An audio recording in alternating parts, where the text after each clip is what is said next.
कृष्णा नदी का ये खूबसूरत बैरेज आपके माथे की आँखों से इसका मुशाहिदा मुलाहिज़ा कर सकते हैं, देख सकते हैं। ये देखिए कृष्णा नदी का खूबसूरत बैरेज जो विजयवाड़ा और गुंटूर को जोड़ता है।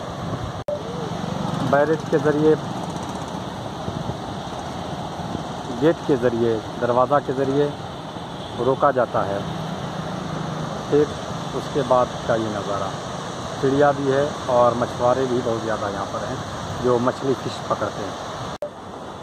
और इसके किनारे, नदी के किनारे आइसक्रीम बेचने वालों का तांता लगा हुआ है। सैकड़ों अफराद आइसक्रीम बेचते हैं। और ये इसी के से मुत्तसिफ ये पहाड़ भी, लंबा चौड़ा पहाड़, बड़ा पहाड़, अच्छा पहाड़ वाक़ई है।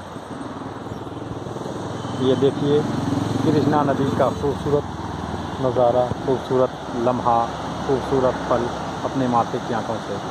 यही है साउथ इंडिया की बड़ी नदियों में से एक। कृष्णा गोदावरी साउथ इंडिया की बड़ी नदी मानी जाती है।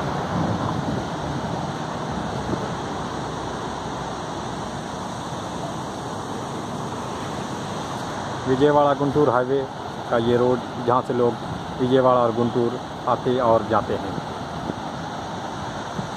तो देखिए, खूब देखिए, एंजॉय कीजिए, चलते चलते बाय पुस्तक करिए। Thank you so much. Please watch my YouTube channel. Okay, bye, take care from Krishna नदी, Vijayawada, Andhra Pradesh. Thank you so much.